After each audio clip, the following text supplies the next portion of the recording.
Thank you for watching Ben Television. The program is You Decide. We give you information, facts, and analysis. But at the end of the day, you decide. I'm so glad you're watching. My name is Shegun Johnson, and we have in the studio to discuss several issues today. It's been busy for the last 1 week, hasn't it?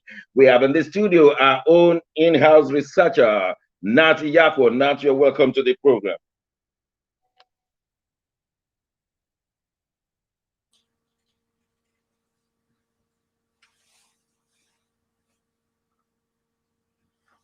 Okay, I believe that we hear Nat. In the meantime, all the way from Milan, Italy, we have our own man, uh, Mark Godwin. You are welcome to the program. Morning, Dr. Shegun. Thank you. Good morning Yes, to our viewers. Thank you. so good to see you all the way. Come on, greet our viewers in the Italian language. Yes, yes, we say buongiorno and tutti. Buongiorno, buongiorno. And how do we respond? You just say anche te, or you say anche te. That's same to me. Anche te. I love that one. Anche te. Yes.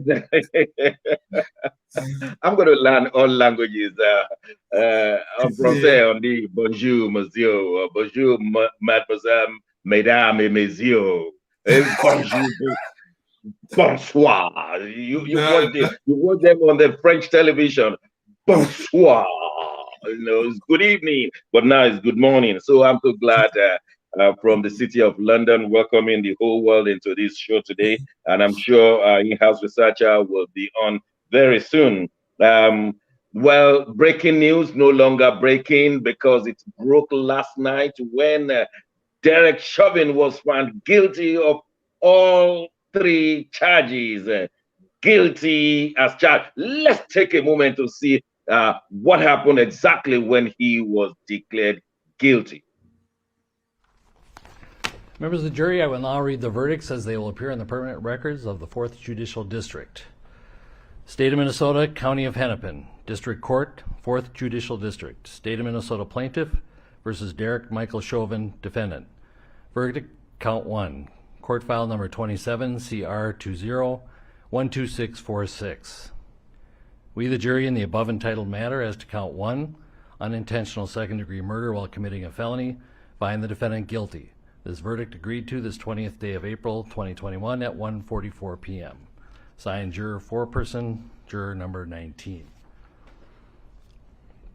Same caption, verdict Count 2. We, the jury, in the above entitled matter as to Count 2, third-degree murder, perpetrating an eminently dangerous act, find the defendant guilty. This verdict agreed to this 20th day of April 2021 at 1:45 p.m. Signed by Jury Foreperson, Juror Number 19. Same caption, verdict Count 3. We, the jury, in the above entitled matter as to Count 3, second-degree manslaughter, culpable negligence, creating an unreasonable risk, find the defendant guilty. This verdict agreed to this 20th day of April 2021 at 1:45 p.m. Nat Iyako, are you still with us here now, our in-house researcher? Yes. How did we get here? Let's recount, how did we get here before we make analysis on it? Let's go historical. How did we get here? Well, we got here 1 year ago. It started 1 year ago when George Floyd, a black American, went into a shop to pick one or two things. He tendered a dollar bill, and he left the shop, but the shop owner said that dollar bill was a fake one and called in the police. The police pursued him and arrested him, and Gervin, or what's his name, the police, yeah, you can see the picture now. Chauvin put his knee on Floyd's neck for 9 minutes and some few seconds. 29 seconds, yeah. Yeah, okay. And then that was the end of Floyd George. Floyd George died, this young, handsome man, and there was riot in America and Europe, Black Lives Matters got its origin from the death of George Floyd, and they now had to be this justice wheel started rolling then, and then eventually the policeman invoked his Fifth Amendment right. He will not say anything at the right to be quiet, not to say anything. You can see him there. But with the jury went out and came back with the guilty verdict on all counts, and we can see where he was handcuffed and led away. It is from all indication the sentence will pass, and he's likely to go in for a life jail term. And there was jubilation on the street of Minneapolis, and Joe Biden made a speech. And what he was saying that he thinks this will be a turning point in race relations in America, because any cops, any policeman in America shooting a black for fun will also go in and serve the term life. But meanwhile, while that jury was still on, a black girl was shot and another young boy. So this is the challenge we have now. Will it change race relations in America, or just the status quo will remain? Time will tell. Thank you very much. It's a great situation. People call it a landmark yesterday in the history of America. George Floyd's brother said this is the time to be a Floyd. Many people said he's going to turn things around.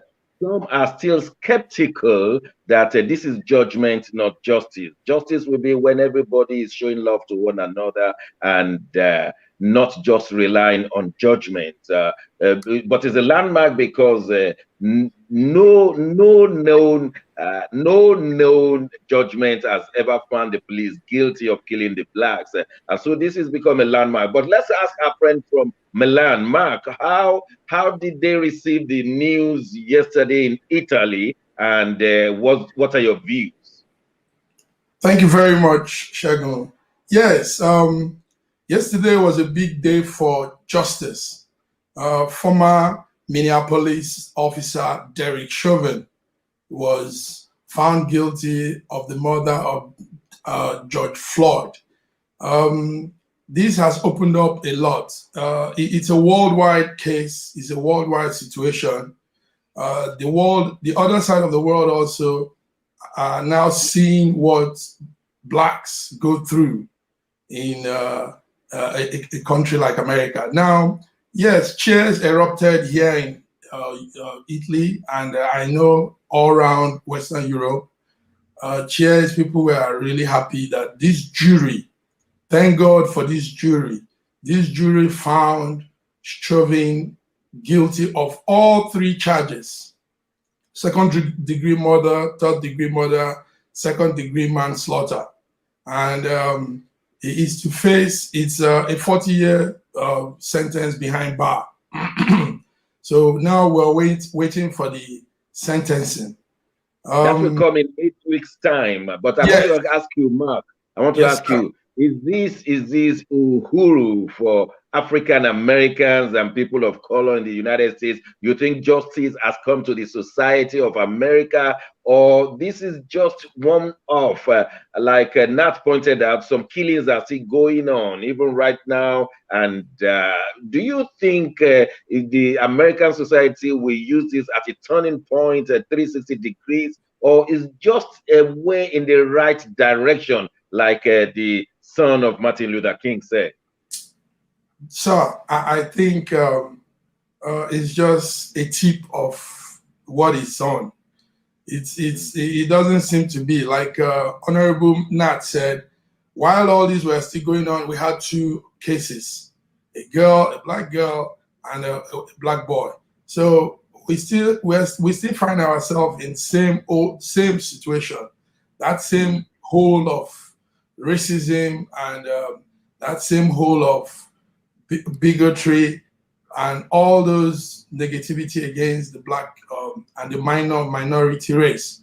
So, well, let's see how notions, how people's mindset begin to change, because this George Floyd's case was an open case where even the white people, Europeans, everybody really sympathized.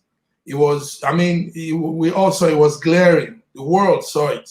How do you put your leg on somebody's neck and he's screaming and you're still there choking him to death? So let's see how situation plays out. But I think mindset of some people, some Caucasians are still not very right with the black community. We still have that. It's noteworthy what you just said, and there were reactions from leaders all over the world. Yes.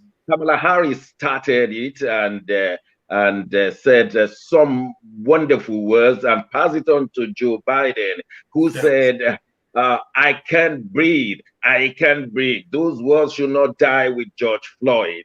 And definitely those words are not going to die with George Floyd, because an action has been taken, just like you rightly said. It's going to take some 8 weeks before we know the judgment.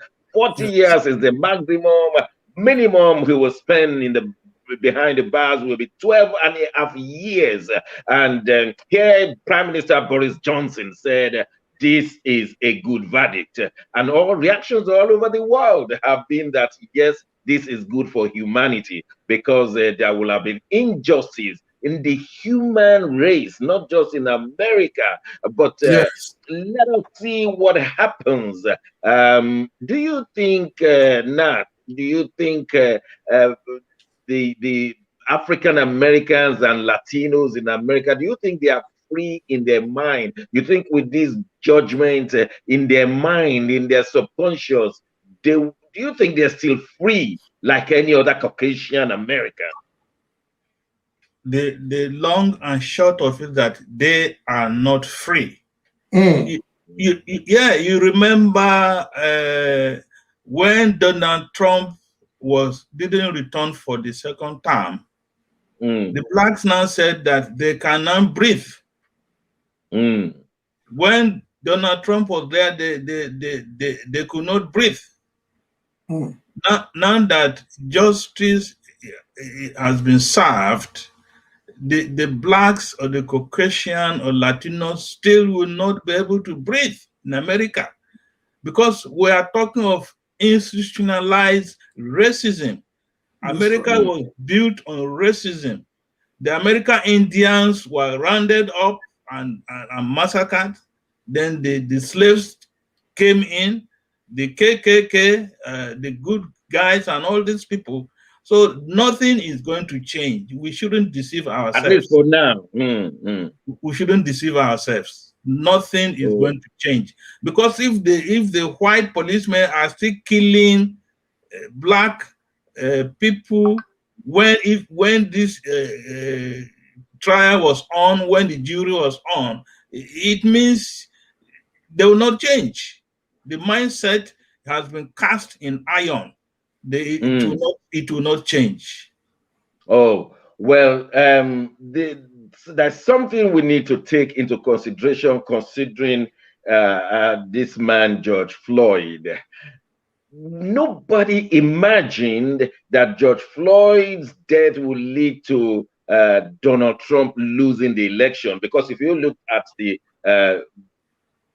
non-election of Donald Trump, he was not re-elected mainly because of the repercussion of George Floyd's death, and also because of the pandemic that came in, and he did not take it serious in the main. That's why Donald Trump lost that election. But who could have thought that the African Americans will organize themselves, that they will take over the election in Georgia that has been for Republicans all these years. Who could imagine that they will turn themselves around and vote to 89% majority in favor of the Democrats that led to Joe Biden's presidency? Who could have thought that this day will come? And we saw Reverend Al Sharpton. You remember Reverend Al Sharpton, don't you? Yes. Al Sharpton was told yesterday talking about how George Floyd's name has been put in the American history forever.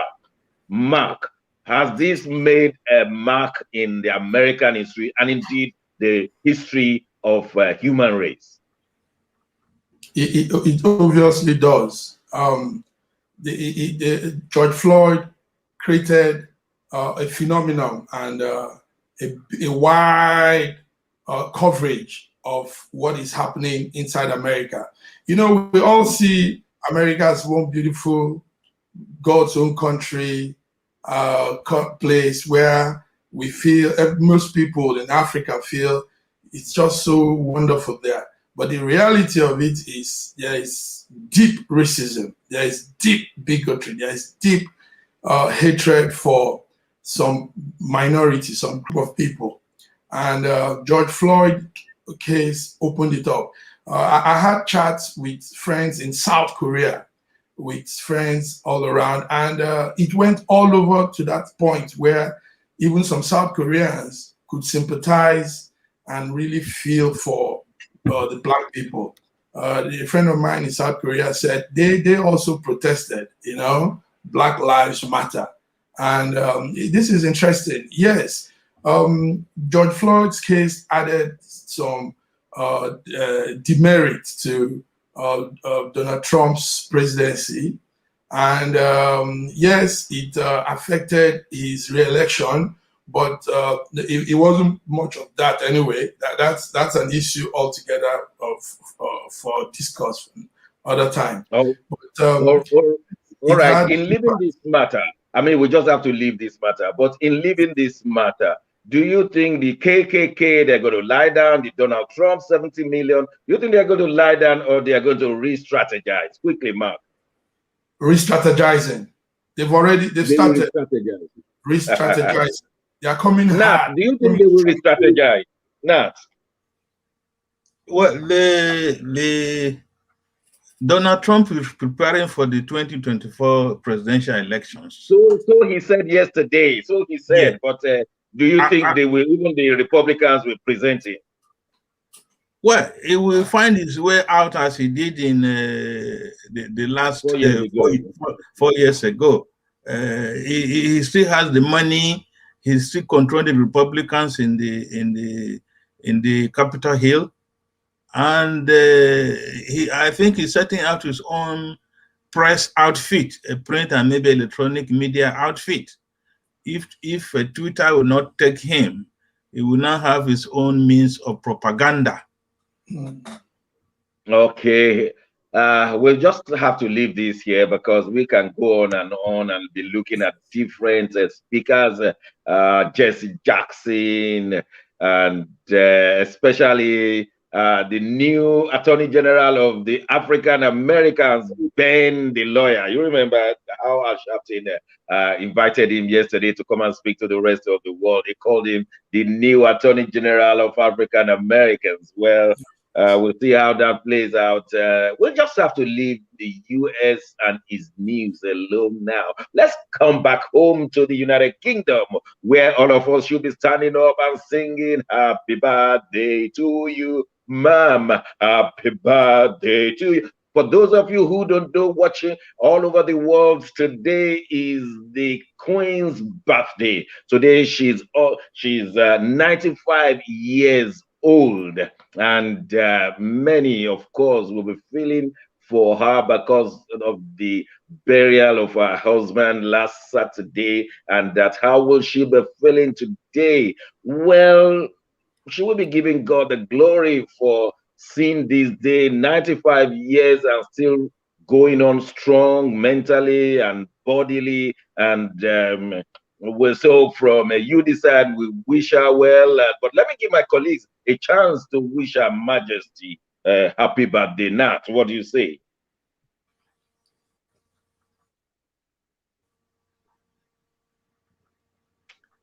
I think we may. Nat, are you there? Yes. What do you say to the Queen today?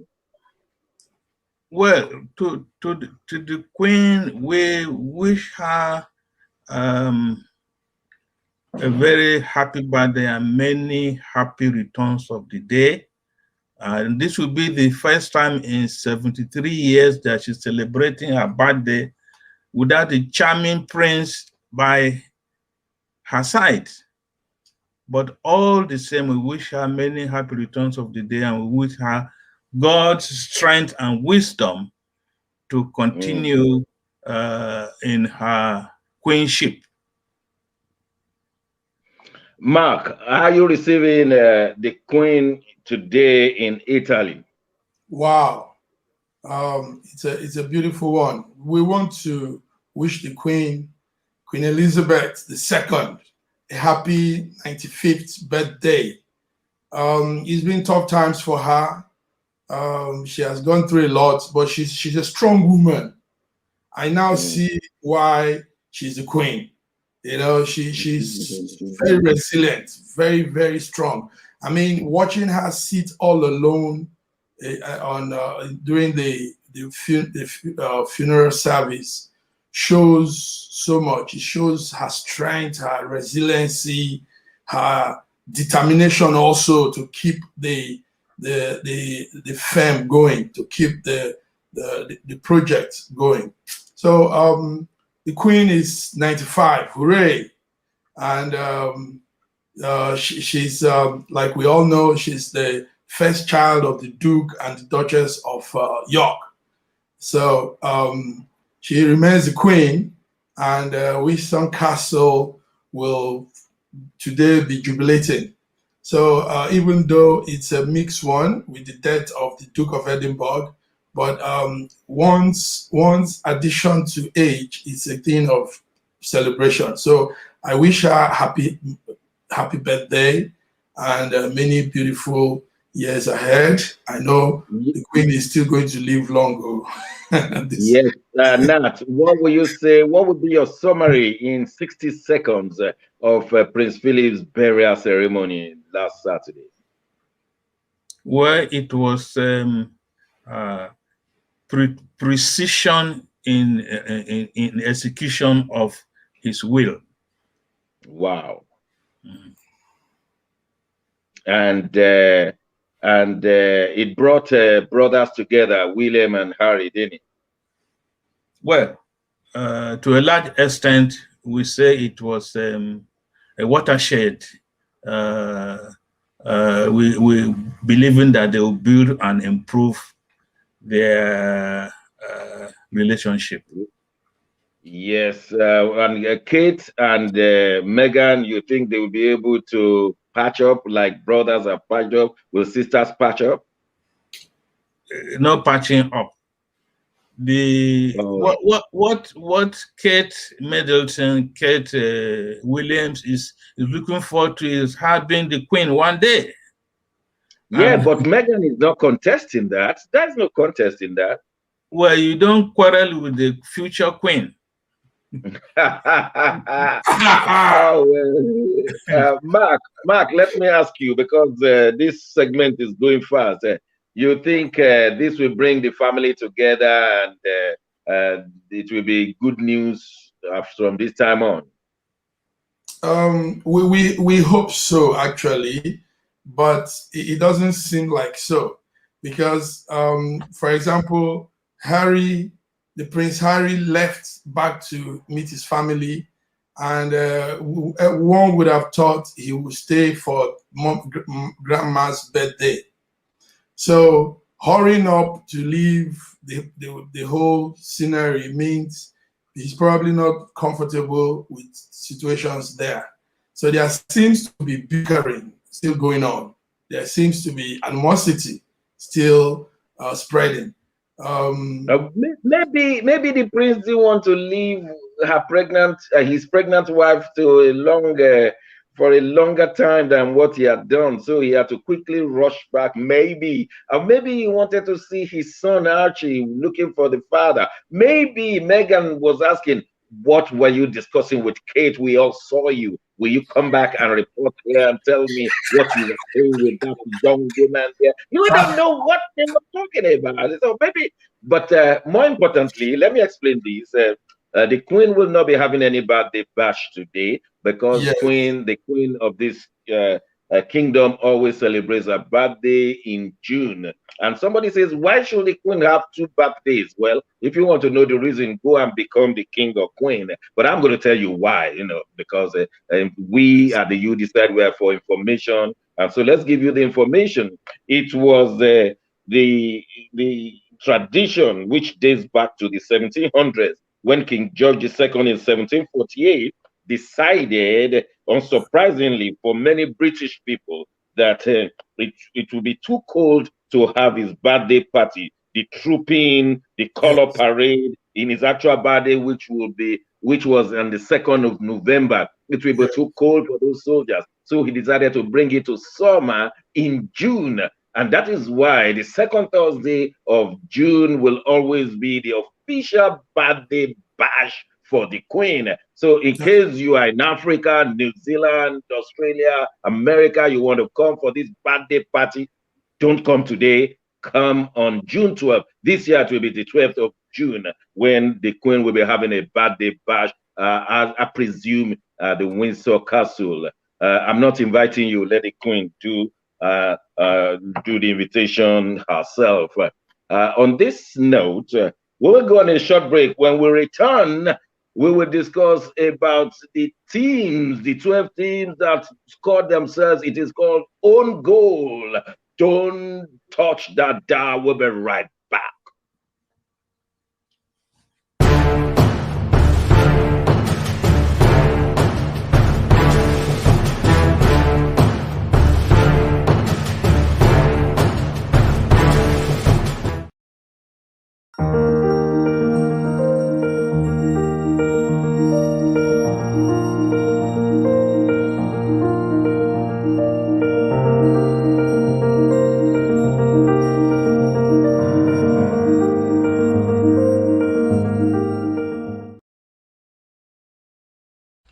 It has been 1 year of coronavirus, and that sickness has affected the whole globe. The aftermath will even be worse, the way the scientists are telling us. And we believe that we need to counter it right now. If 1 million souls should do good to 1 other million souls, it will be a better place. So we want to start this project. 1 million souls to do good to 1 million souls. Why don't you join us? You don't have to register anywhere. Follow me on Twitter at Shegun Johnson UK for daily tips. There we show you how to do good to 1 person. Always remember, 1 million souls, do good to 1 million souls.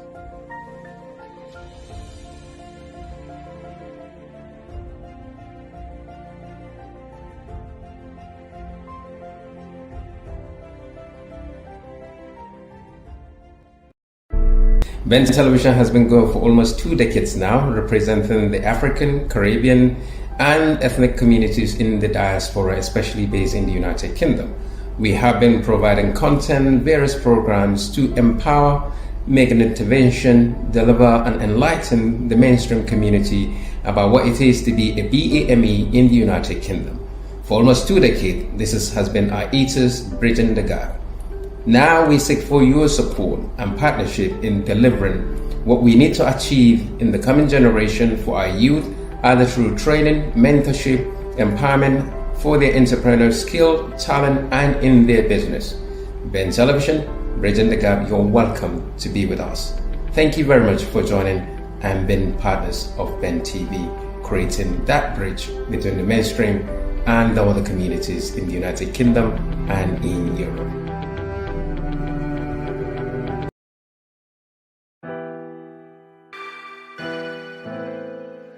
Schengen Story magazine is an African international bi-monthly magazine based in Milan, Italy, and founded in 2016. The publication focuses on personalities, fashion, style, entrepreneurship, and culture for Africans. Though articles on food, movies, fitness, music, travel, sports, technology, and books are also featured. Our lives full of best stories. A lot can happen in a month. Expand your mind, change your world. Get Schengen Story magazine's full editions. Celebrating Africans make an impact. Read better, the inside story. Your fashion magazine for a better lifestyle. Inspiring stories for you. Your monthly dose of entertainment. A better mind keeping you updated. Hashtag Schengen Story Magazine. Get Schengen Story Magazine full editions.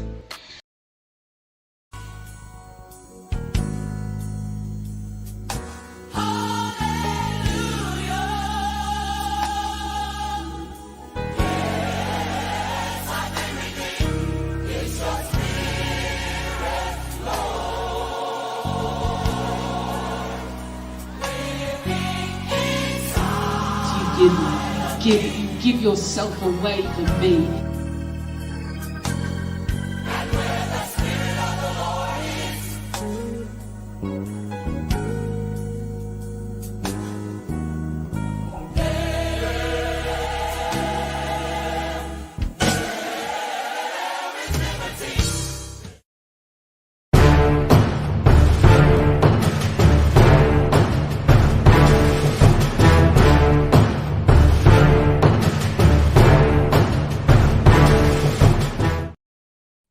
Welcome back. Thank you for watching You Decide on Ben Television. Now, we all have been told of the own goal of the ASL, as they are now known, the aborted Super League, and like some people say, breakaway league. Well, you know the 12 of them, all six from the United Kingdom and 6 from the rest of Europe.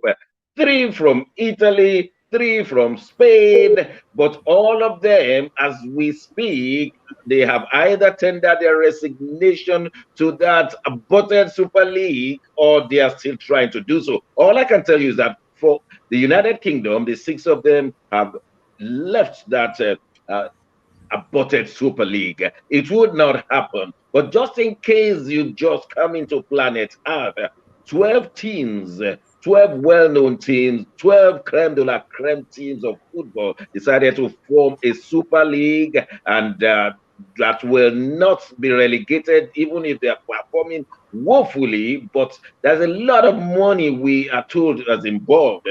And if you look at all of these teams, they are owing a lot of money. We're told Tottenham Hotspur was owing about £800 million, and so all the other teams are owing between £600 million and the £150 million. A lot of money they are owing, and they still pay millions of pounds to their players, and of course they spend a lot of money on their stadia, so they need to get all this money back. But me thinks that if you sold your clubs to outsiders, especially billionaire outsiders, then they are thinking of how to make their money back. Why sell your local teams to outsiders and then you say they couldn't trade with their teams? And JP Morgan was laughing until yesterday that he's going to make billions out of this. But let me ask our in-house researcher, Nat, how did we get here? Well, we got here because of greed. I think greed to make more money, make more money, make more money. Forgetting about the fans, forgetting about the politicians, forgetting about the environment. But I was going back through memory lane. There was a similar situation like this some years back, and that is how we got the Premier League teams of today. So this time around, they wanted to try it again. The money bags, try to relegate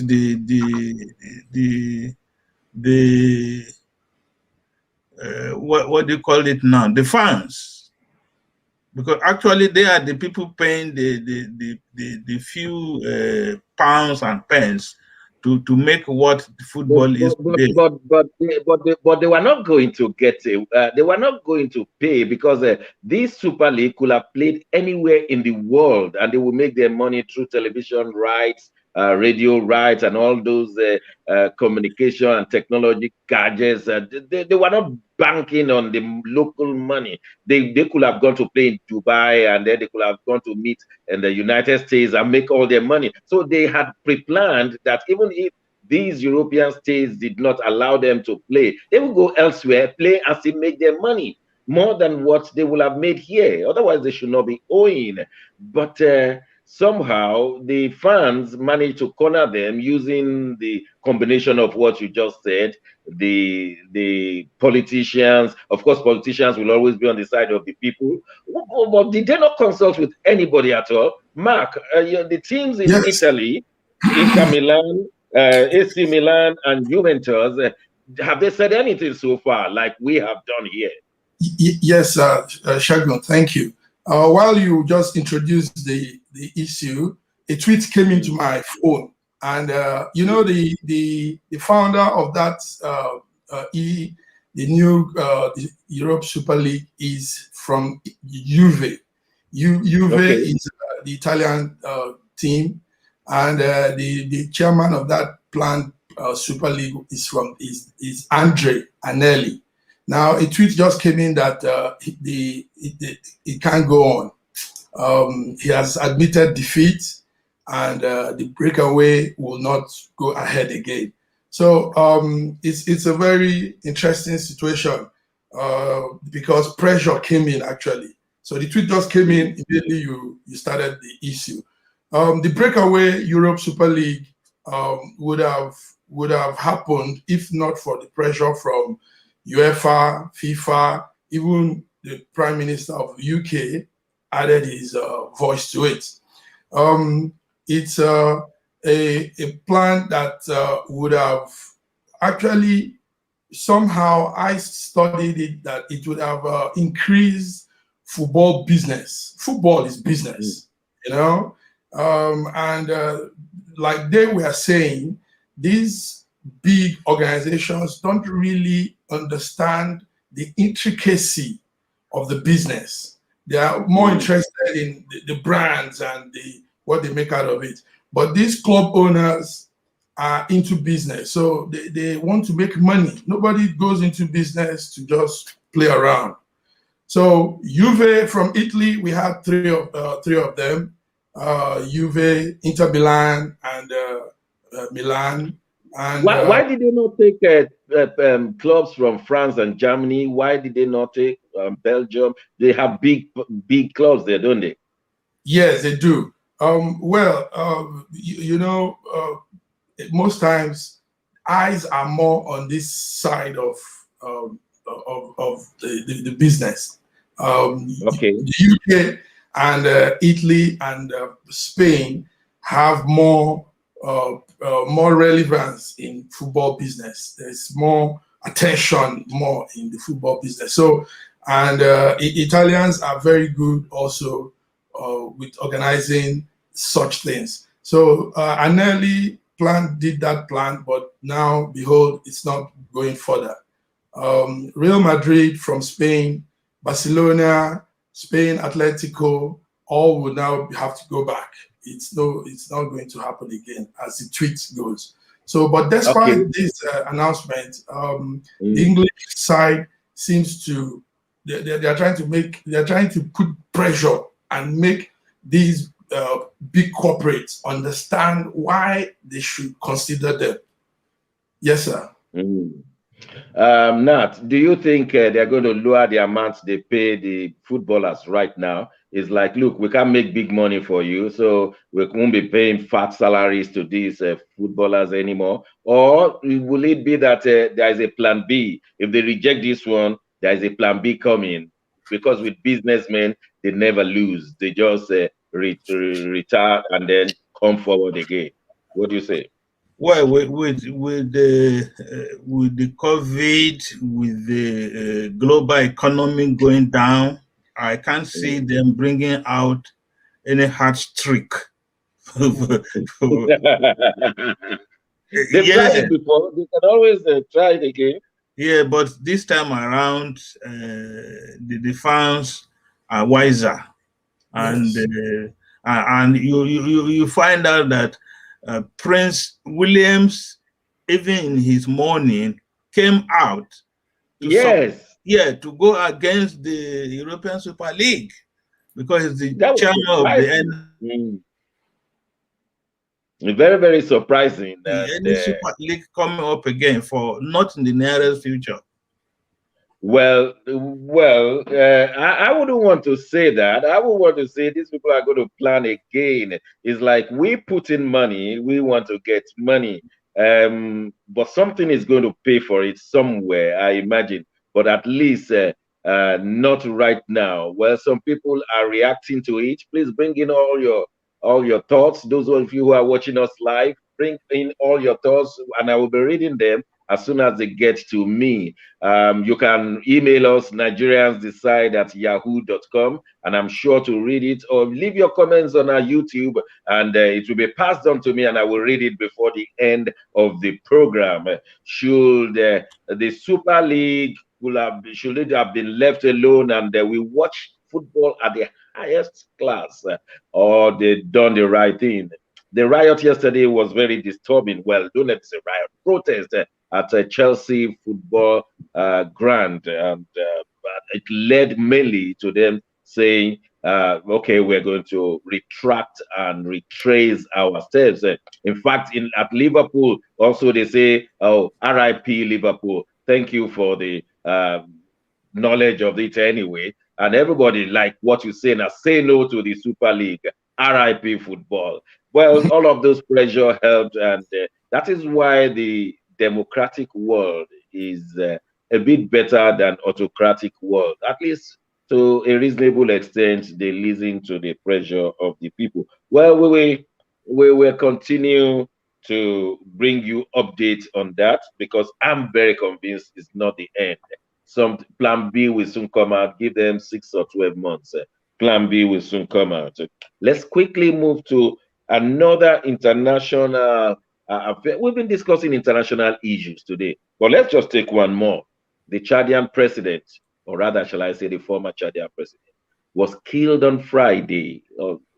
Well, he just won an election and felt that he should go and fight the northern part of Chad and fight the jihadis and terrorists affecting his nation. He never returned. The 68-year-old. Nat, please bring us up to date on this. Okay, the ex-Chadian President Idris Deby, may his soul rest in peace. He had been in the political scene of not only Chad, but the whole of the Sahel region and West Africa. It's like his brand, his name, his product was appreciated all over this region for the past 30 years. And he had just won his 6th term in office. He was yet to make acceptance speech. And then the rebels in the north attacked on election day. And he had to go to the north, the Tuaregs, north of Mali, came in using Libya and other that as a plank to attack Mali. These attacks have been on for the past 40 years, and Idris Deby has fought them in Libya. He has fought them in Mali. Cameroon invited him to help them. Nigeria invited him to help. And he was here, I think, barely 2 or 3 months ago. He came. I remember in 2020, he drove out the Boko Haram people from Chad and even came to the border of Nigeria and was in Nigeria, the boundary towns, to help Nigeria to defeat Boko Haram, but Nigeria did not respond. And so, but what has happened, what really happened was when he went to the battlefront, because he was the general who was leading in the front, he was never afraid of being in the front fighting. He was the rebels somehow got through him, injured him, and he died on Saturday. But what happened again? The military. What somehow his death, there was what I would call a coup. That's what I wanted to ask you. That's what I wanted to ask you. Yeah, there was a coup in charge because the military immediately government installed Dabe's son, General Mohammed Idris, as the new man in charge of the army and the new man in charge of Chad. The parliament for 18 months, isn't it? Hello? I said for 18 months. Yes. The parliament was dissolved, the constitution was suspended, and it's a coup. And incidentally, surprisingly, nobody has said anything about that coup aspect. You do not overthrow a democratically elected, even at death, the next man, the vice president, I'm sure,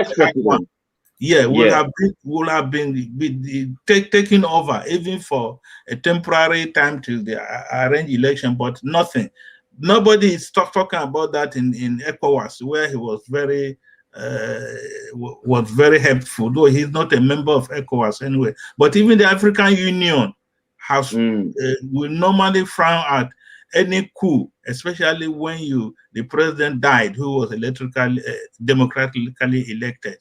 And so the fate of Chad is we don't know how they are going to move forward. Again, it is a sign, it's a danger signal to Nigeria, because they have been so instrumental in fighting insurgency, Boko Haram, the Tuaregs, and all these people. Now that he's not there, who is going to fill this vacuum? Is Nigeria ready? Is Nigeria ready? Because we have borders with Chad Republic. Is Nigeria ready security-wise to stand any influx of people from Chad, from Niger Republic? That is the question. Thank you very much, Nat, for that summary. It was very good. Mark, coup or no coup? That's the question. And they said this man had been in power for about 30 years, and he went for the 6th re-election. They didn't know how to remove him, but when they removed him, they now put his son. What a dastardly action. Do you think the son will last as well, or it's just a way to shut the mouth of some lions in Chad, and then they will remove the son later, and then we'll see those who are really behind it, because it's shocking. The president died, coup has happened, nobody is mentioning it. And in any case, we understood that these terrorists were going for Jamina, the capital of Chad. They are almost getting into Jamina. That's why the president, who was once a soldier, decided to fight himself. Now, what will you say? Coup or no coup? That's the question. Where's my Shakespeare when I needed him? Coup or no coup? Thank you very much, Segun. Let me give it to Dr. Nat. Dr. Nat is real vast with that situation there. He has given us the punchline. Chad, longtime president Idris Deby died from wounds suffered from visiting the front line, where he had gone to see his soldiers battling the rebels. It's a sad one, but everything works for good sometimes. You take note that he's Africa's longest serving leader. And sometimes you want to say, why do African leaders stay long on the throne? I mean, what's there that do you want to be there all through? Well, we don't want to bring such issues to death. They shouldn't have killed him. Obviously, he was killed because going to the battlefield and coming confrontations with the rebels. Now the son has taken over, and let's see how he will perform. But it still boils down to what we are saying of Africa and dictatorship, leadership, and all that. It's time we change that narrative. It's time to have people choose their leader, not impose yourself on people.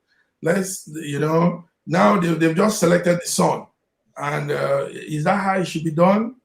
But we're still watching events. Well, the commander-in-chief of Nigeria, do you think will have gone to war like that in Borno State? Okay. We have a commander like that who used to be a soldier. I mean, if everything is going down, do you think he will go and fight like that? That's an issue. Well, it's not a fair question, is it? I mean, this was a man who just convalescing, and let's listen to what the Nigerian president said when he came back from the United Kingdom. He just returned to Nigeria, and everybody was expecting him and expecting some new goodies. He's feeling well, we were told, and he just returned from medical tourism, where he has enjoyed the pleasure of the Queen, and the Nigerians were saying so many things here. But let's leave those things that Nigerians have said, even the protest by Omokiri and his group. But let's listen to the Commander-in-Chief of Nigeria, President Muhammadu Buhari. After your well-deserved rest in London, what will Nigerians expect from your administration going forward? Continuity. While in London, you appointed the new Inspector General of Police. What do you expect from him? Well, we went through the system. There was a committee by the Minister of Police Affairs, and they gave me some names, and he happens to be the ones chosen. And he knows his job. He has been in it for a long time. He went through all the training. He has the necessary experience. So we expect, we have high expectations from him. Studio, please, we're going to play that the clip one more time. What did he just say? When they asked him, what is he coming to do? What should Nigerians expect? Please play that aspect, just the beginning part. The Nigerians need to hear this again and again and again. What did he just say?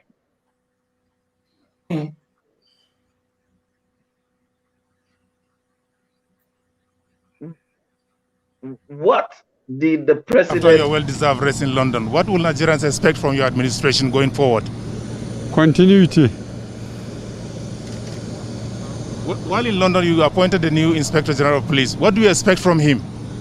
Well, we went through the system. There was a committee by the Minister of Police Affairs, and they gave me some names, and he happens to be the ones chosen. Did I just hear continuity again and again? Did he just say continuity? What did he just say? Yes. Continuity of terrorism, continuity of kidnapping and abduction, continuity of what was he continuing? Of Naira sliding, continuity of bad economy, continuity of mismanagement, continuity of misgovernance, or what continuity is he talking about? Can someone here help me? Nat, how did you read that answer? I mean, when I listened to that, his airport question and answer session, and immediately he mentioned the word continuity. Continuity is a political word in Nigeria. It just means we will continue business as usual. But what came to my mind seriously is we have this program called NYSC in Nigeria. And another meaning for that acronym is now your suffering continues. Yes. So what he was telling Nigerians is that I'm going to now bring out scorpions to deal with you instead of lashes. Now, thank you, because I have to tell you a breaking news. Actually, it broke early this morning.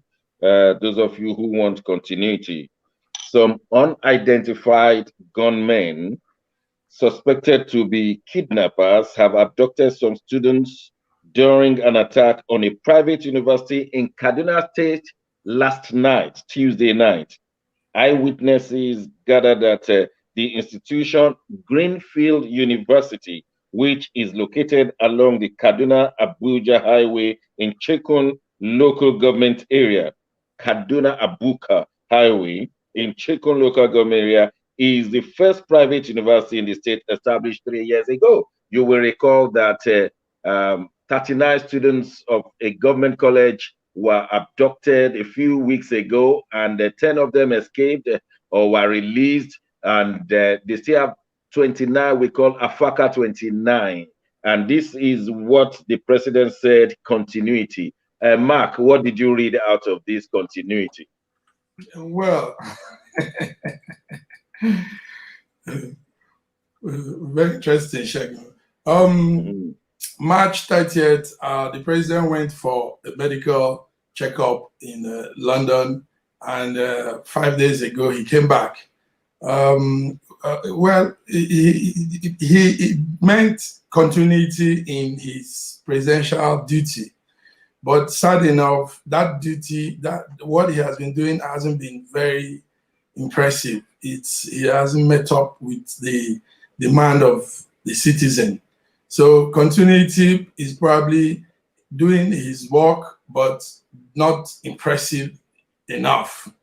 And it's sad that we have a situation like this in Nigeria now, when the groaning and the mourning of people keeps increasing. You just talked of the breaking news this morning. I got it also this morning. And nothing is being done. When it happens, everybody puts their eyes away like nothing has happened. And damages are going on. Anyway, the 78 years old President Muhammad Buhari he's back. Let's see what he meant by continuity. But obviously, it's not continuity for another term. Obviously, it's hopefully. Yes, hopefully. And we also look forward to some changes, and let's see how it turns out with his return. Let's see. Okay, I like to be optimistic like you, and yes, we'll go on a short break. When we return, we'll be bringing in some newly appointed again local government chairman in Rivers State. Someone told me Rivers State is going higher and higher in the echelon of the states in Nigeria. But we are going to question these men, how far the Rivers State is going. What are they doing with their governor? Is it going to be a presidential candidate? What are the rumblings we've been hearing in Rivers State? So we'll be bringing in two local government chairmen who have just been re-elected, and one of them has been given the accolade of the best local government chairman in Nigeria. So don't go away. We'll be right back.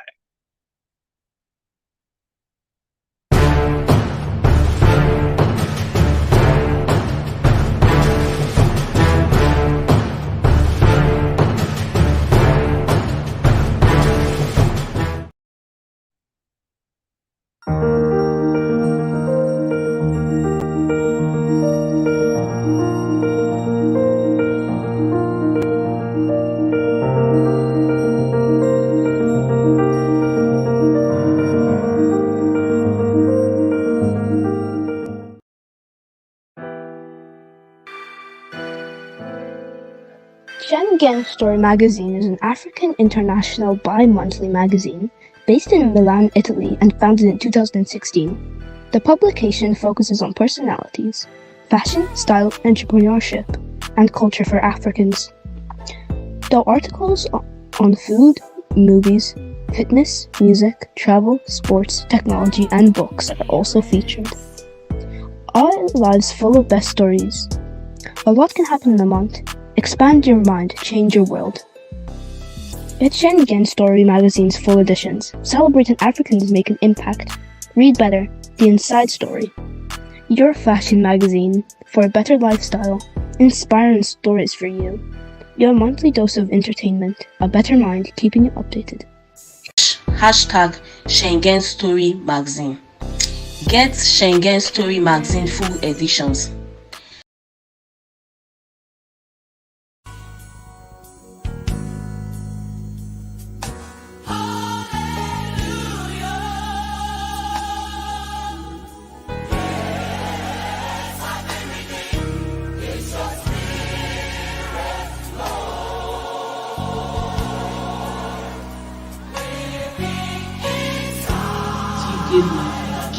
Give yourself away for me.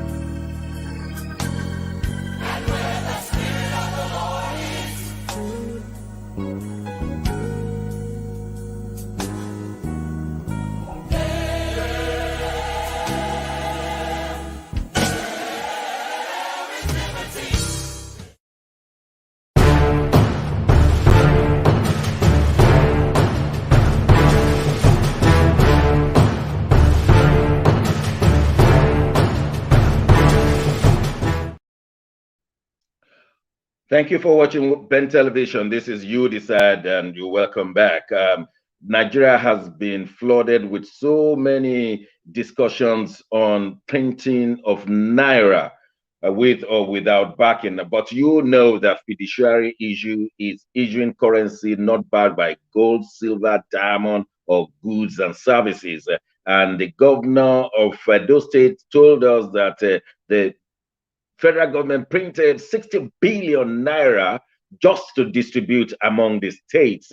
And the central bank came to defend that situation, to say that, look, the job of central bank is to print money. And everybody was scared in Nigeria because we have seen how Zim dollars was the currency of Zimbabwe, how it went to zero. They printed 1 trillion naira at a point from 1 trillion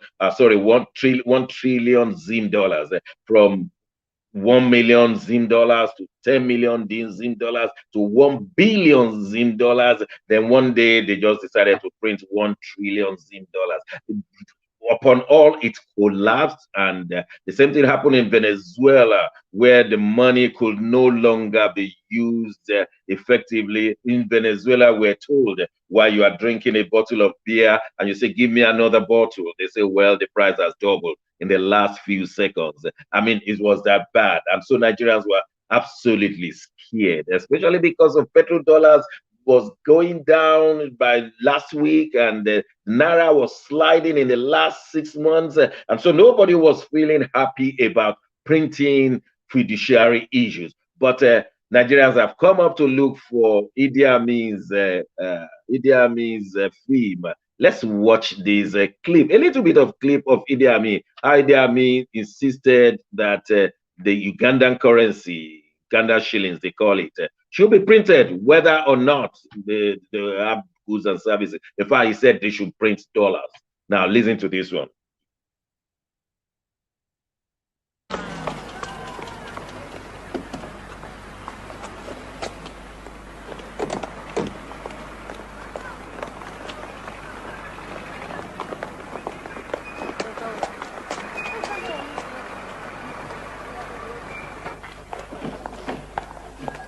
Your Excellency, this is a surprise. Welcome. What do you mean we have no money? I need at least $1 million for intelligence mission immediately. I told you on the telephone that I need this money urgently. Your Excellency, as I told the raid also, we're bankrupt. We're simply out of foreign currency. Well, print more. Your Excellency, it's not quite that simple. We cannot print foreign currency.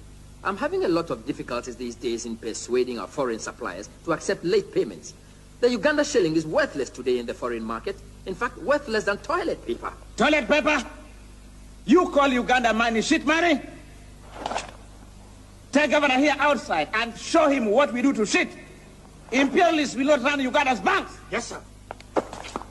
You are mistaken, Your Excellency. I wasn't arguing with you. I was only trying to explain. Take him away. Let me explain. What's your name? John, Your Excellency. John Ogello. Well, Ogello, you are now the governor. Are you going to print more money? Yes, Your Excellency, yes. We will do it right away, sir. As much as you want. Yes, sir.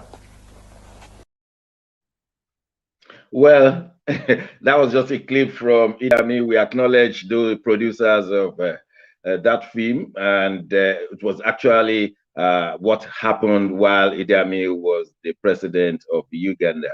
Nat, to what extent have they damaged the economy of Nigeria with the printing of fiduciary ink? There's another example in the present DRC, where Mobutu was in charge. He equally directed that the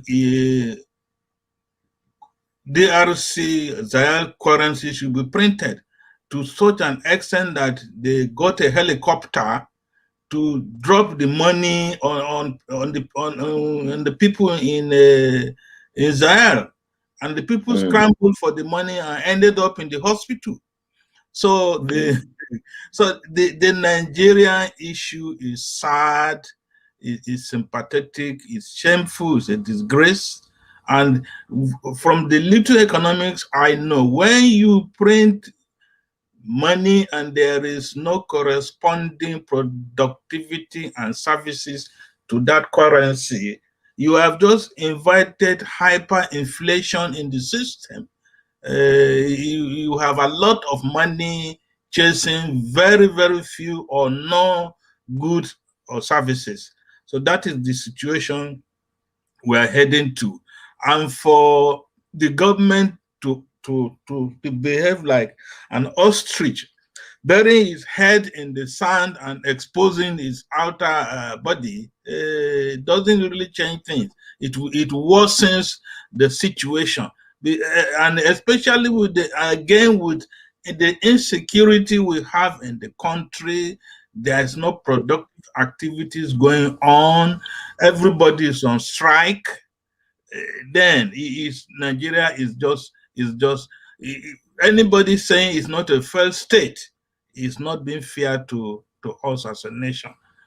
All right, let me bring in our Nigerian leaders. We have at least 2 or even 3 in the studio with us this morning. Let me first of all bring in Honorable Dr. Obinna Elvis Anyanwu, the chairman, HL Local Government Authority in Rivers State. Honorable Obinna, you're welcome to the program. Thank you.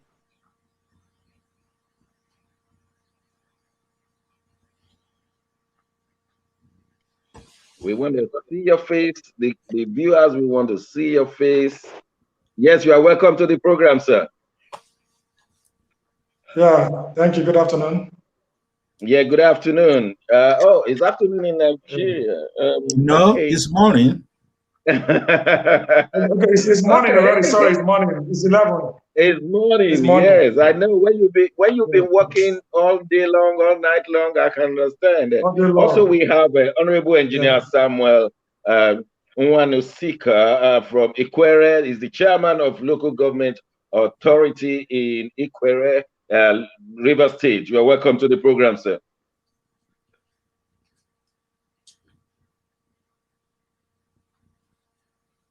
We want to see your face, so we will wait and see how technology works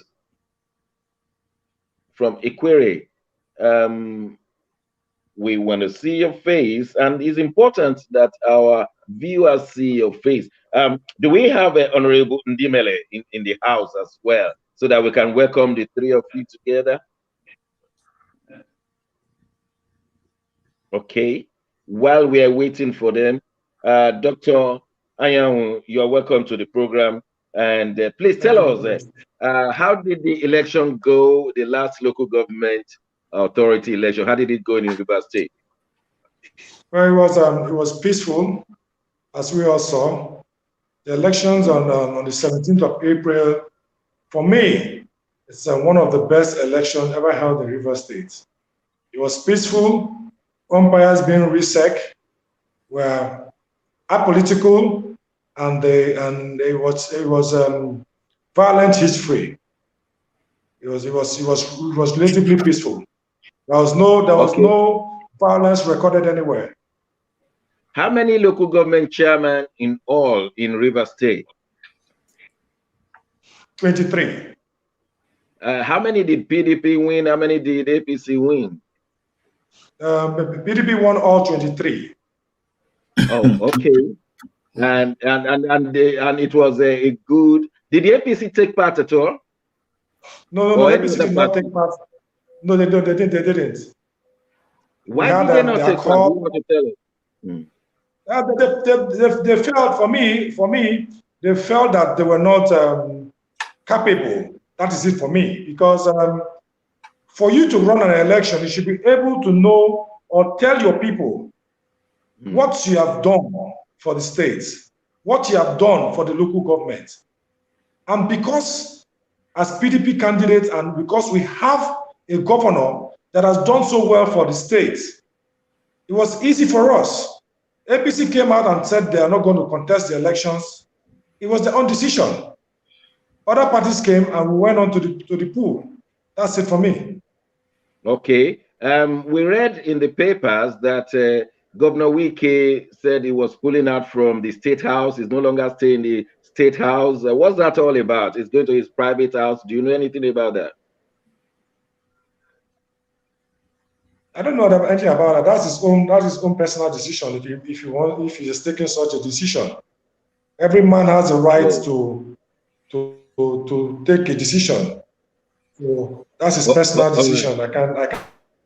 You cannot comment on his own decision. All right, fair enough, sir. Please tell us, how close are the grassroots to the local government chairman and the councillors? How close, how effective are the local governments affecting the grassroots people? Please tell us, sir.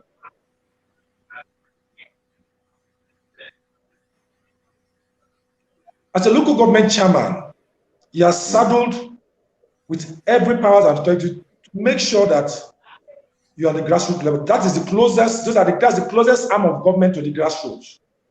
And whether you like it or not, it has been like that. We are the closest and will continue to be the closest. In terms of relationship, in terms of empowerment and all that.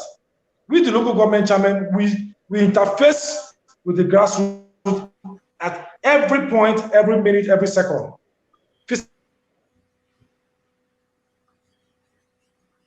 Physically and otherwise. It is not hidden. Yes, we're hearing that's what it is. Yeah. As a local government chairman, you face that stress which you have taken to serve your people. Because it's a thing of service. It's a thing of service. You're meeting people from different wards, from different units, from different LGAs. Yeah. And you must relate with them. Because if you don't relate properly with them, you as the chairman won't be happy. You won't be happy. So you must come down to that level to make sure that you satisfy your people.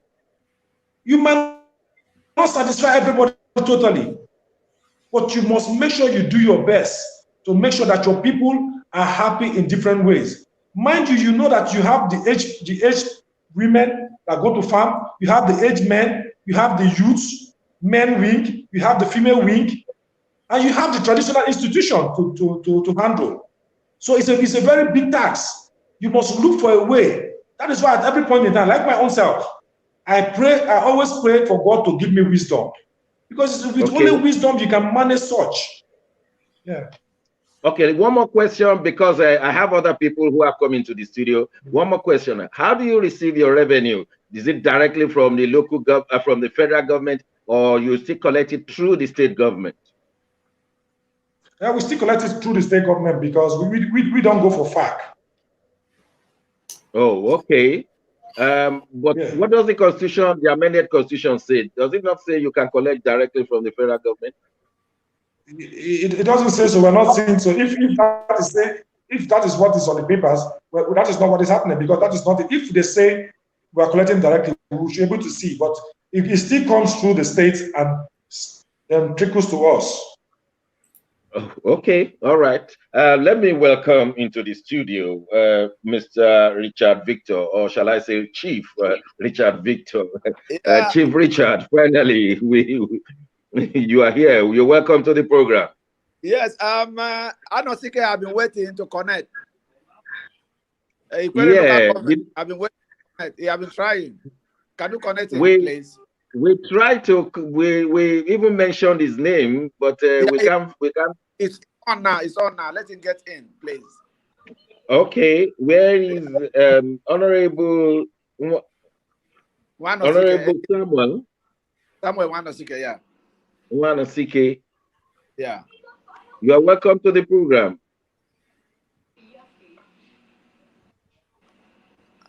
Hello, your chairman have not connected. They are waiting for him. They say you have not woke him. Johnson, they say let him press the blue. Let him press the blue bar. He must press the blue bar before it comes. You get press the blue bar. Tell him to press the blue bar. Even you. If he press the blue bar, then it comes in. All right. In the meantime, Nat, you want to ask the local government chairman any question? Yes. Please do. Okay. The Dr. Obiano Obinna. Obinna. It sounds like an Equatorial name. I'm the chairman of the Eche local government. The chairman of executive chairman of Eche. Okay. Eche local government. We've been talking of democracy since 1999. And democracy is the foundation is allowing people to choose their leaders. But in Rivers PDP and maybe Gombe APC, whenever there are local government elections, they win all the chairmanship and even all the councillorship. So by implication, there's no any other party in Rivers State. How many councillors won from APC? Do you know? APC didn't contest. Okay, they didn't contest. Yes, they didn't. Even they didn't contest, there are other 10 or 15 parties in Rivers State. They didn't contest. Yeah. They did. Other parties contested. Like I said, they didn't win councillorship. They didn't win. You won everything. But Mr. Nat, but that happens in every state. In Lagos State, APC wins all. In your state, that happens in most of the states, most if not all. So it's not peculiar, in my own opinion. I'm not saying it's right or wrong, but the point is that happens in every state. The question is, what is wrong with our own kind of democracy without opposition? In fact, as a matter of what we see, the democracy in Nigeria has no opposition, and that is a serious challenge. Dr. Obinna. No, just one more question. Okay. You were asked about the local government allocations. You say it comes through the state governor, it trickles in. Yes, it comes through because the state goes for the FAC. Then it comes. Then from there we go to Jack and pick our own. No, but you use the word trickle, which means you are not receiving all your allocation from the Rivers State government. I didn't say that. I didn't say that. No, I didn't say that. He asked me a question. If it is. But in all good conscience. I didn't say that. When the state goes, I said we don't go for FAC. All right. Thank you. We understand that. Honorable, we receive all our allocations. I put it to you that we receive our allocations. Okay. Mark, just 1 second. I understand that Honorable Christian is on. May I just know if he's on? Do we have Honorable Christian in the studio? Hello, sir. How you doing, sir? Would you like to introduce yourself, Honorable Christian? What local government have you been elected into? Oh, he's having problem with his. Are you hearing us? I don't think he's hearing us, so we might as well go to Mark in Italy. Mark, we're sure to hear you, so you may go on with your question. Yes, Honorable Obinna, Dr. Obinna, you're welcome, and congratulations to your re-election. Yes, re-election as the chairman, the local government chairman. Now, this is my question. Most politicians are eager to come to positions of power, but when you get there, little or no impact is made. You now, as the elected chairman, what are your plans to, number one, help with the health situation in your constituent? Health. Number two, education. Improve the standard of education in your constituent. And finally, let me not take it too much. Finally, carrying the people along. You see, your mouth, you sweet talk now. You sound very nice talking, but let's get into the action is what matters. And we are observing from here. Now, observing from here, we don't see much impact you people play in the ordinary life of people, the citizens of Nigeria. So what are you ready to do, my brother, Dr. Obinna? With all due respect, I ask you this question.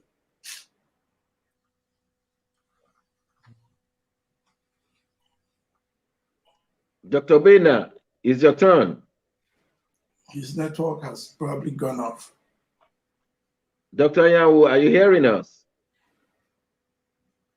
Studio, can you get in touch with him? Is he communicating with us? Well, we will go back to Nigeria when we figure.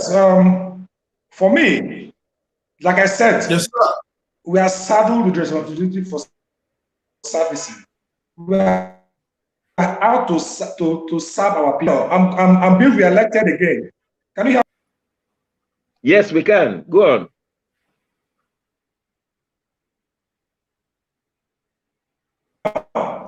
Can you hear me? Wow. Times it could be difficult. Yes, yes, we can hear you now. Okay. For me, we are out to serve. Like I said, in my first tenure, I have built schools for my people, furnished to standard. I have a health center that I'm building. And the truth about it is those are the basic needs of our people. Exactly. Coming back as, yes, can you hear me? Yes, yes. We can hear you. Go on, we can hear you. Coming back as executive chairman of Eche local government, I'm coming to consolidate, which means that I must make sure that I have 19 wards in Eche. I must make sure that around these 19 wards, the dividend of democracy is being felt. To take care of their schools, to take care of their health centers, to make sure the markets are in order. The health center and the schools are basic needs for our people. And we must make sure that is necessary. And we, generally as Eche people, we are farmers. We're into agriculture. We want to look into our agricultural sector to make sure we improve it into a mechanized way. Eche is the food basket of River State. So we must make sure that we improve in our production in agriculture. Those are the basic fundamental needs of my people, because I don't just wake up and do what I want to do. I ask my people what they want, and they tell me what they want, and I give it to them. If I go to any ward, I say, okay, I want to cite a project in this ward. And they tell me, I say, what do you people really need? They say they want school. I give it to them. There's a ward in my place, Akpokumoye. They have written to me now saying that they need health center. And I've sent my engineers to go there, get a drawing, and we are going to kickstart it. Okay. So Thank you very much. I think that is very detailed. We thank you for that answer. We want to bring in your colleague, Honorable Engineer Samuel. Engineer Samuel, you're welcome to the program. We really want to meet with you because you have a special accolade. You are the local government chairman of Ikwere, and we understand that you are welcome, sir. You are in the studio already, so we welcome you, Honorable Samuel, and we understand that you are the best local government authority chairman in Nigeria. You are most welcome, sir.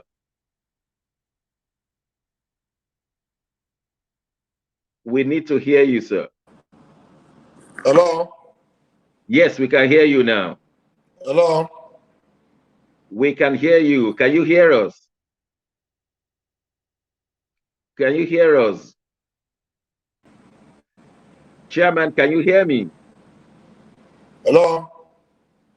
We can hear you. Can you hear us? No, it looks like yes, I think you can hear us now. I think so. I think I think you can you hear us, Engineer Samuel? Can you hear us now? No, we are still having the challenge. We're having the challenge. Well, what we can do is that we'll see how we can fix that interview back, because we understood that Ikwere local government chairman is the best local government chairman in Nigeria. So we want to ask him what were the things he has done, why this accolade. I'm interested, so that my colleagues could ask him questions, and probably he could share some of his secrets with the rest of other local government chairmen. But technology in Nigeria, oh well, and I'm looking at the time as well. It's just time for us to go on our advert break. It will be short, and when we return, we hope we'll get on with Honorable Samuel. We have so many other things to discuss. For instance, there is this Minister of Communications and Digital Technology, Pantami. We understand that the US has blacklisted him as a terrorist, or that is being watched. We want to have some understanding. We want to know, who is this man? He's the communication minister in Nigeria, and it's going down in the Western world. What's going on? Don't go away. We'll be right back.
Give yourself away for me.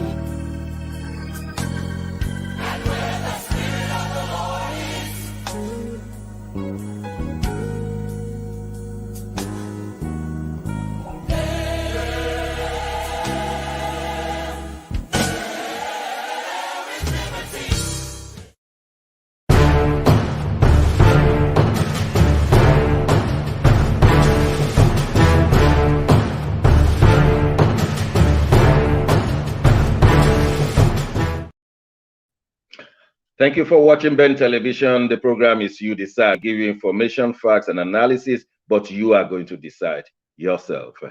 We've been told of the story of the Minister of Communication and Digital Technology in Nigeria, Mr. Pantami, being put on a terrorist watch alert in the United States. Nat, what do we know of these gentlemen?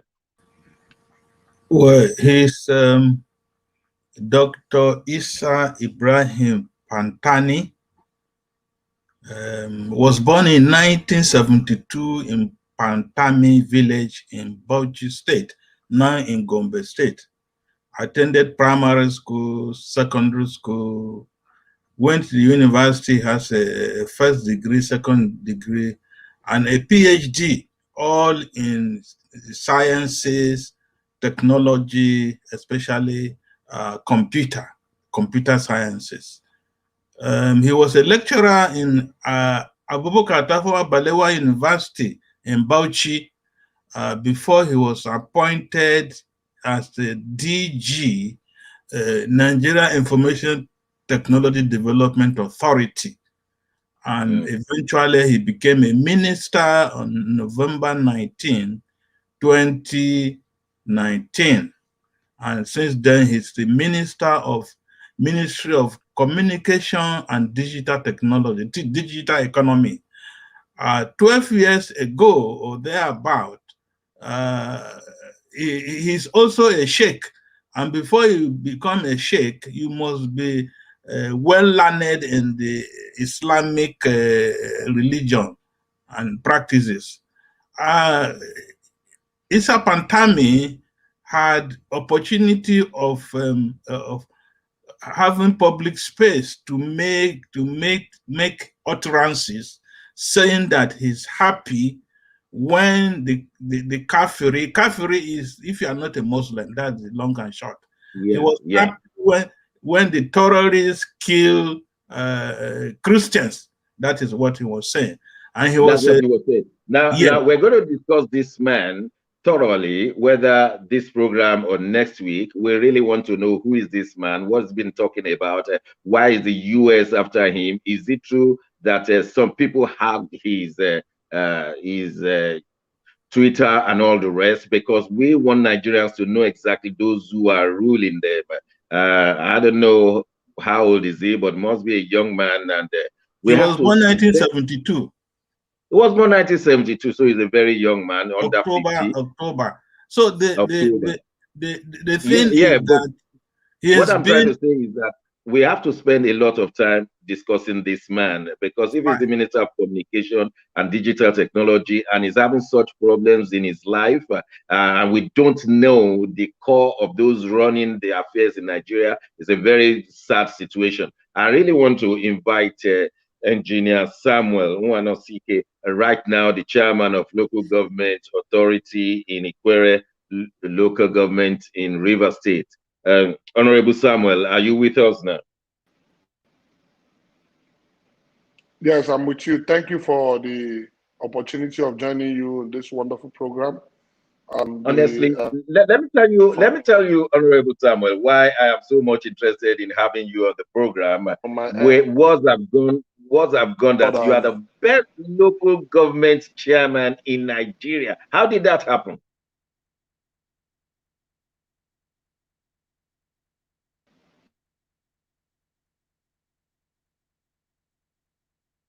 We can. You have to unmute. You have to unmute or something else to happen, because we can hear you and we want viewers to ask you questions because of what has been said about you. Honorable Samuel, yes, can you hear me? But I can't hear you. Oh, maybe because you are using an earpiece. If you remove the earpiece, it works better, isn't it?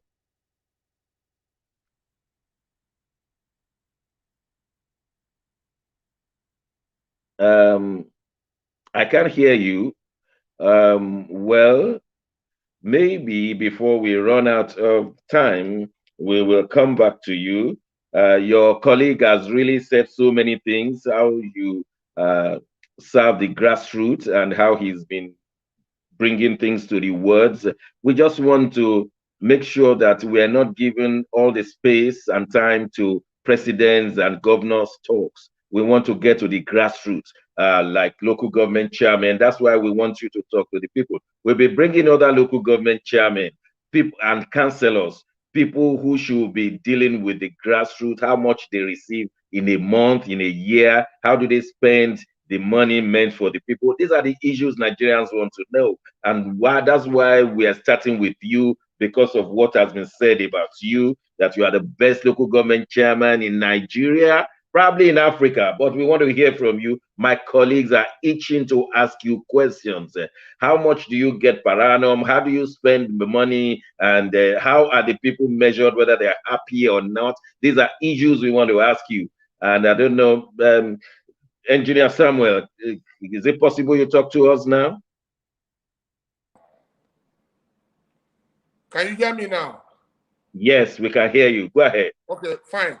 Thank you very much for the opportunity. And I want to say clearly that it's understandable. We are living in a developing country, and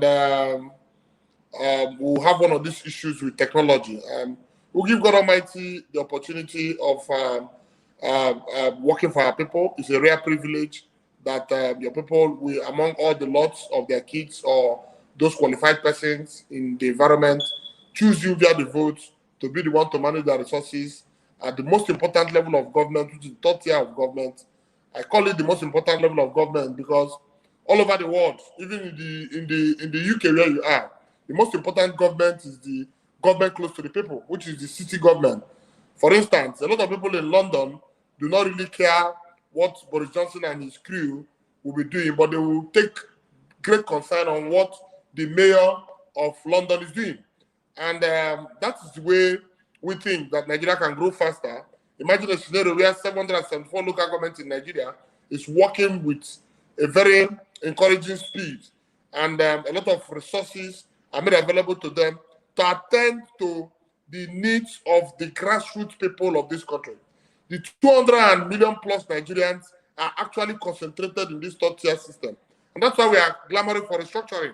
We are asking that the federal government is carrying too much, having just few hands to manage the resources available to them, and it's not giving us the result we need as a nation. And I don't see any man that considers himself a man that wants to grow will be deploying the same formula and expecting a different result, as long as a nation, we keep allowing the federal government to cut away 52% or plus of our resources every month with these few hands. Then the issue of corruption will continue to bedevil us.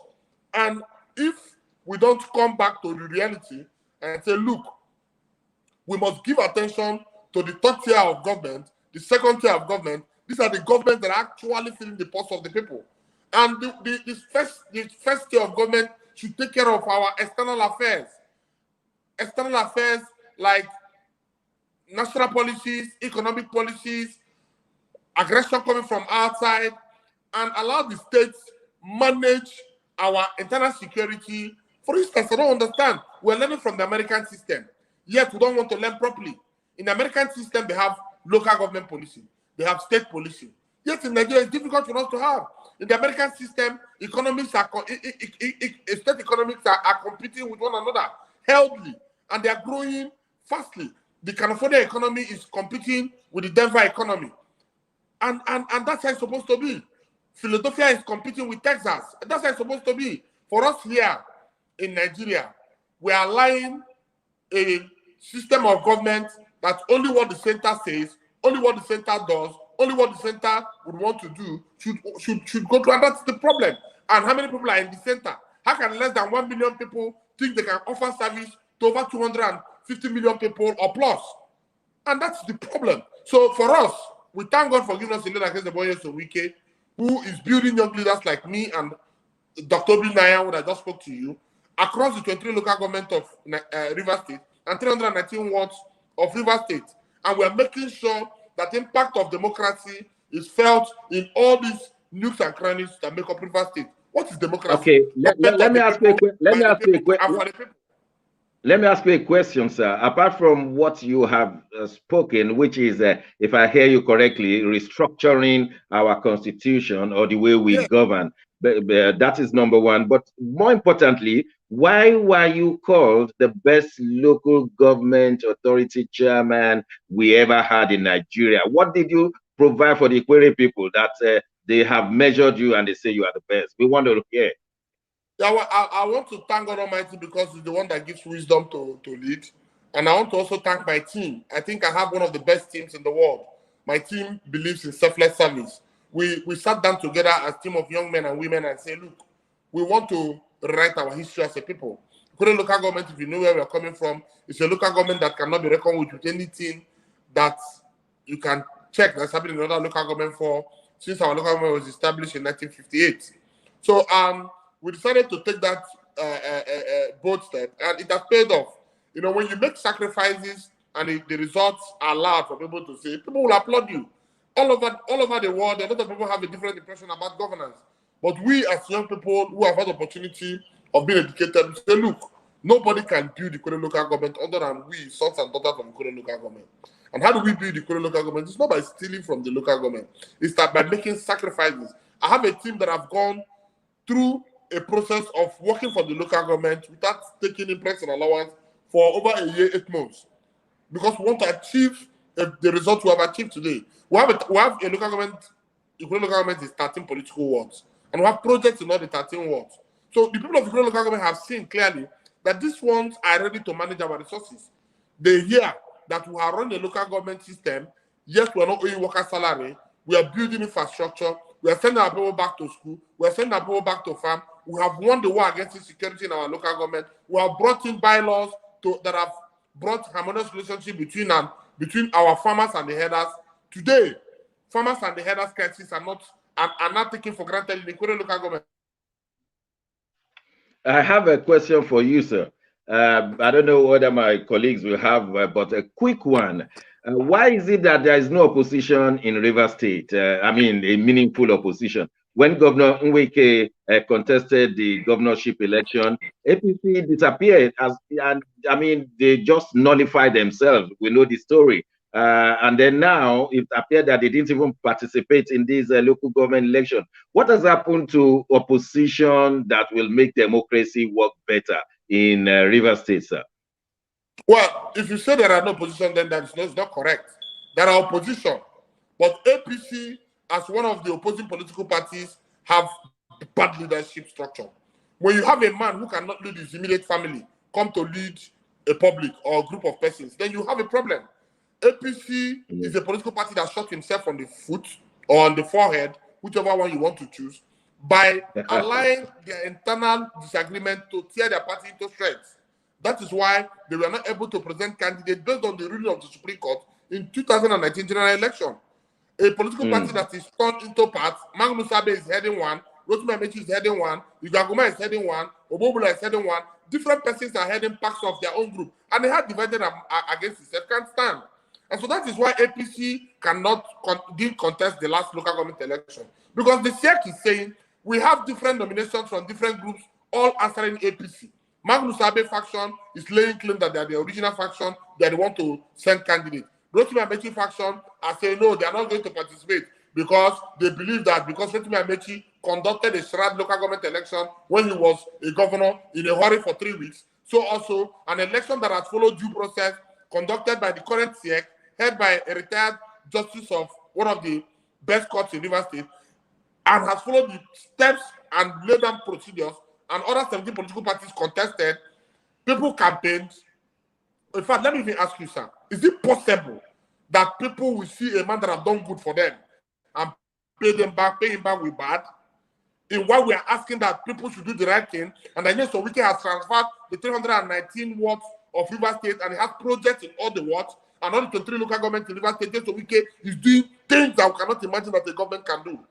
Rivers people are paying back the People's Democratic Party for having a leader like Ezeboye Sowike, who has also produced leaders like us at the local government level.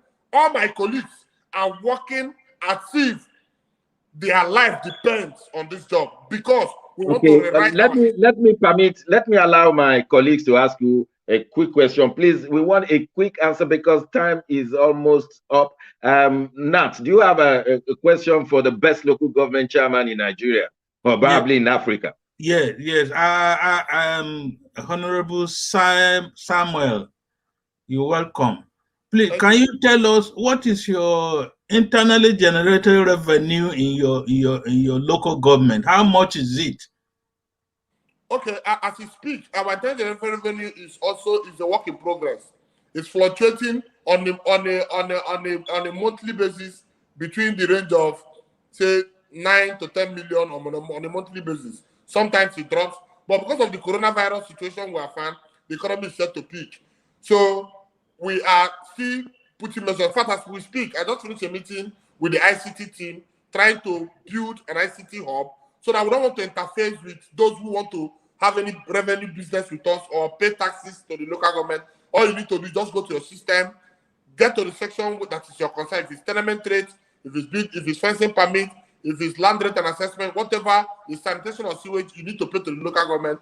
Go to the portal in the system and pay. So we think when we get that hub up now in the next 3 weeks, because the technical section is over, we need to train the staffs, and that's what we're doing now, so that we can be able to know that will tell you exactly that this is the figure that we are seeing in every month. But for now, you can average it from between 9 to 10 million on a monthly basis. All right, let's hear from our colleague from Milan in Italy, Mark in Milan. Yes, sir. Honorable Samuel, congratulations again for the re-election. And my small question is this: I've lived in Nkweri and for a few months, and there's a small health issue there, and I think it's because of the environmental pollution. There are more numbers of blindness in your local government. What are you doing to solve health issues, not only the blindness? What are you doing to solve more health issues as a result of environmental pollution, probably coming from the oil exploration and other damage to the environment? What's your plans for health issues, for the people? That question, sir. I want to say clearly, I don't know where these records you just declared now comes from. For me, yes, I can give you. It's on the World Health database. Nkweri local government, Rivers State, has more blind cases. People suffer from blind cases. I can send you the link if you want. You people are there, but we are observing from an overview. So, I'm not contesting what you have read out, but I want yes, to tell sir. you, because I like working on facts and figures. So that after this interview, my team and I, we go and check, and that's on that. Then answering your question, we are doing great work in the health sector of our local government. In fact, health is one of our priorities outside fighting insecurity.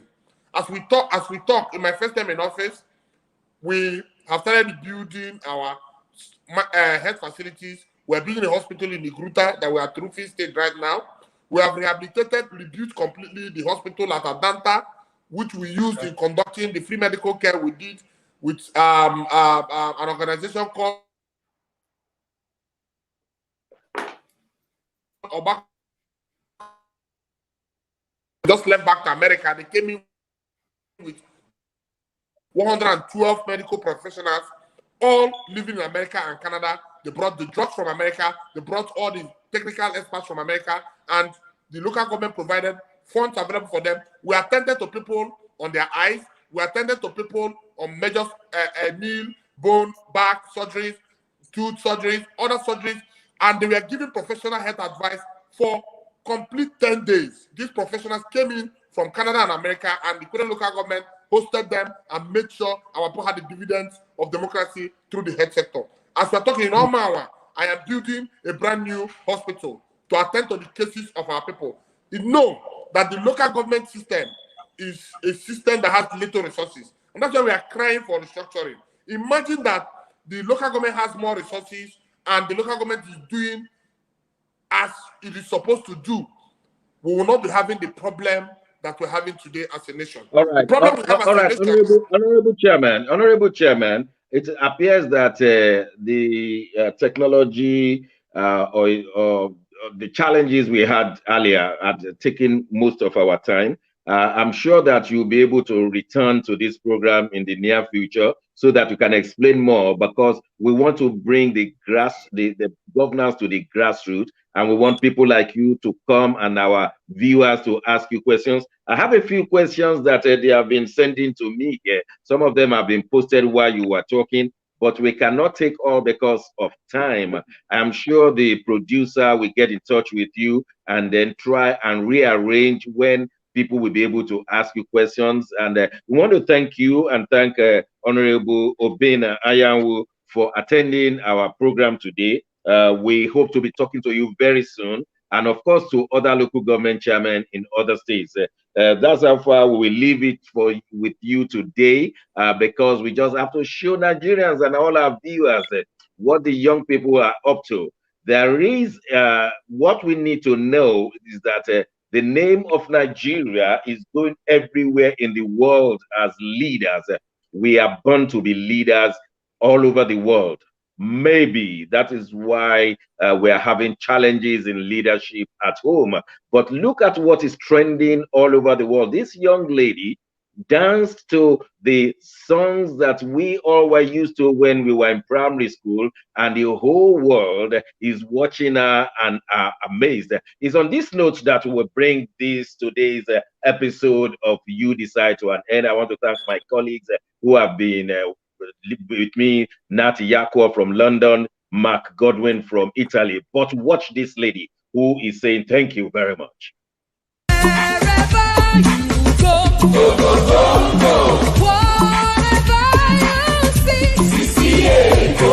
Do not say yes when you need to say no. Bye-bye, àwọn ọmọ aláìgbọràn wọn nílé ìwé, wọn kò fetí sílẹ̀ sóhun tólùkọ́ wọn. Olùkọ́ ní ká kàwé wọn sì máa ṣeré ká. Wọ́n jẹun wá gbòdo. Iṣẹ́ ìyẹn kì í ṣe tiwọn. Eré ṣáni tiwọn. Dodo àti ráìsì kò gbọ́dọ̀ kọjá. Wọ́n jẹun wá gbòdo.